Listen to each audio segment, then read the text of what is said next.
Today is the second Sunday in Ordinary Time, and our theme for this Sunday is A Wedding Feast Should Not Be a Sad Affair.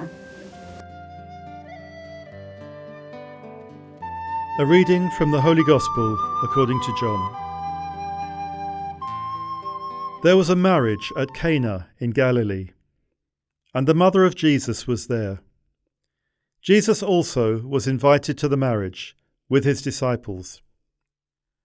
When the wine failed, the mother of Jesus said to him, "They have no wine."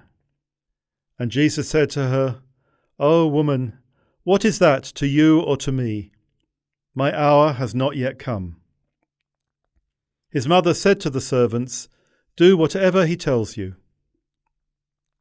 Now 6 stone jars were standing there for the Jewish rites of purification, each holding 20 or 30 gallons.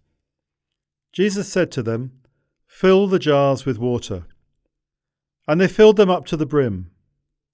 He said to them, "Now draw some out, and take it to the steward of the feast." So they took it. When the steward of the feast tasted the water, now become wine, and did not know where it came from, though the servants who had drawn the water knew, the steward of the feast called the bridegroom and said to him, "Every man serves the good wine first, and when men have drunk freely, then the poor wine. But you have kept the good wine until now." This, the first of his signs, Jesus did at Cana in Galilee, and manifested his glory, and his disciples believed in him. The Gospel of the Lord.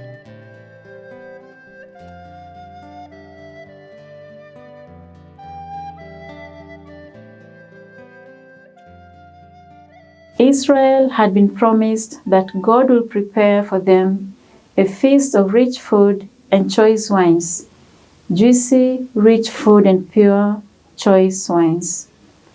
But Jesus finds a sad people, as if they were at a wedding that had no wine. Why? The relationship between the people of Israel and their God was no longer like that of a bride made happy by the attentions of her spouse, but like that of a slave forced to obey her master. Religion had been reduced to the scrupulous observance of countless rules, and finding it impossible to keep them all, people felt impure and had to submit to frequent ritual bathing for which they needed water. But the jars are empty. They no longer bothered with water for purification, which had failed to bring them peace of mind. The wedding at Cana represents the people in their dejection.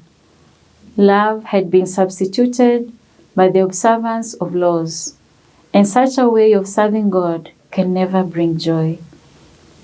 Jesus is saying, we have had enough of the old religion that brought only sorrow. The idea of a God severe and to be feared, served and respected must be abandoned. A religion founded on duty does not show us the glory of God. It does not bring smiles to people's faces. Jesus has shown us the tenderness of God. He has given his disciples his wine, his true religion, the religion of love that wipes away fear and instills trust and hope.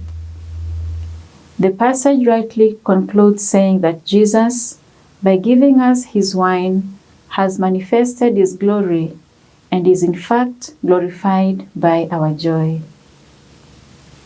When we see sad, gloomy-faced Christians and gloomy-faced priests and sisters too, we might guess what makes them so unhappy. Personally, I think it comes from following a religion of exterior observances, of ceremonies, and rubrics scrupulously imposed and observed. This kind of religion brings only anxiety and worry. How can the poor open their hearts to a gospel full of prohibitions, directives, and threats of punishment?